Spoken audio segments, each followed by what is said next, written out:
안녕하세요. 지식 한줌입니다. 8월부터 달라지는 금융제도에 대해 궁금해하는 분들이 많으실 텐데요. 오늘은 8월부터 변경되는 계좌이체, 현금 인출에 관한 팩트체크 해드리겠습니다. 실제로 어떤 변화들이 있는지, 그리고 우리가 무엇을 주의해야 할지 자세히 알아보겠습니다. 요즘 인터넷 같은 데 보면요, 특히 자녀분들이나 손주들한테 용돈 보내실 때 좀 신경 쓰이는 그런 이야기가 있더라고요. 8월부터 가족끼리 100만 원 넘게 보내면 국세청에서 조사가 들어온다. 심지어는 AI가 돈 흐름을 다 추적한다. 이런 내용인데 이게 정말인가요?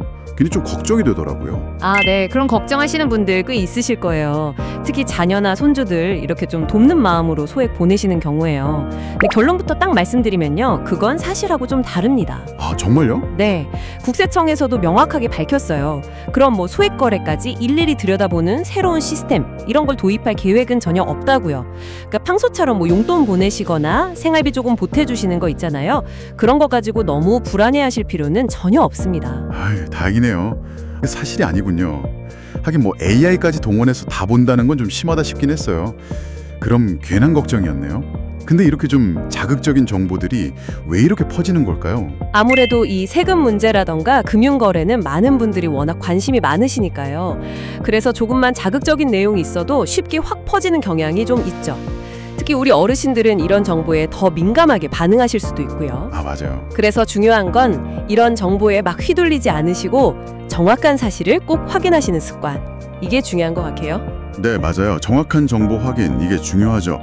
그럼 8월부터 진짜로 바뀌는 건 뭔가요?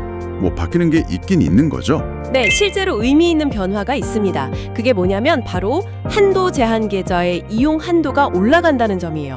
혹시 이 계좌에 대해서 들어보셨어요? 한도 제한 계좌요? 왜 통장 처음 만들 때 서류 같은 거 내기가 좀 번거롭거나 아니면 당장 증빙이 어려울 때 만들어주는 그 계좌 맞죠?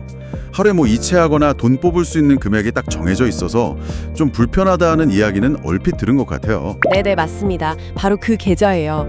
금융거래 목적을 바로 증명하기 좀 어려운 분들이 주로 쓰시는데 그동안 하루 한도가 너무 낮아서 좀 불편하다 이런 의견이 많았거든요. 네, 맞아요. 그래서 8월부터는 이 계좌로 인터넷 뱅킹 이체나 아니면 ATM에서 돈 찾을 때 그 한도가 늘어납니다. 한도가 늘어요? 얼마나 늘어나나요? 예를 들어서 ATM에서 현금 인출하는 한도 있잖아요.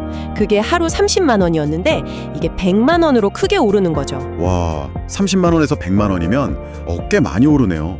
이건 정말 실질적인 변화인데요. 갑자기 좀 목돈이 필요할 때나 아니면 여러 번 나눠 뽑아야 하는 그런 불편함이 확 줄어들겠어요.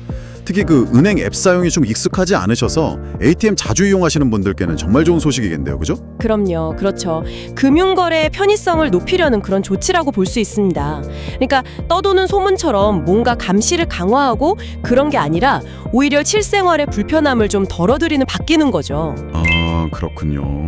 결국 이렇게 정리해 볼 수 있겠네요. 온라인에서 막 떠도는 가족 간 송금하면 세무조사 받는다, 이런 이야기는 사실이 아니고 오히려 한도 제한 계좌의 이용 한도가 늘어나서 더 편리해진다, 이게 맞는 거네요. 네, 정확합니다. 딱 그겁니다. 그러니까 출처가 좀 불분명한 유튜브 영상이나 인터넷 글 같은 거에 너무 신경 쓰시기보다는요, 이런 변화가 실제로 내 생활에 어떤 영향을 줄지, 또 이걸 어떻게 활용하면 좋을지, 이런 걸 생각해 보시는 게 훨씬 더 유익하죠. 정말 중요한 말씀이세요. 특히 돈하고 관련된 정보는 잘못 알면 불안감만 커지니까요. 항상 좀 믿을 만한 곳, 공식적인 곳에서 정보를 다시 한번 확인하는 습관, 이게 꼭 필요하겠어요. 네, 맞습니다. 금융위원회라던가 국세청 같은 정부기관의 공식 발표나 아니면 주요 언론사의 뉴스를 참고하시는 것이 가장 안전하고 정확합니다. 오늘 이렇게 8월부터 달라지는 금융제도에 대해 알아봤습니다. 유튜브나 온라인상의 정보 중에는 사실과 다른 내용도 많으니 항상 신뢰할 수 있는 언론이나 정부기관의 공식 발표를 통해 정확한 정보를 확인하는 습관을 들이는 것이 중요합니다.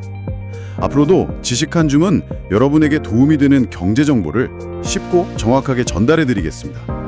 오늘 내용이 유익하셨다면 구독과 좋아요, 알림 설정 부탁드립니다. 지식 한 줌이었습니다. 감사합니다.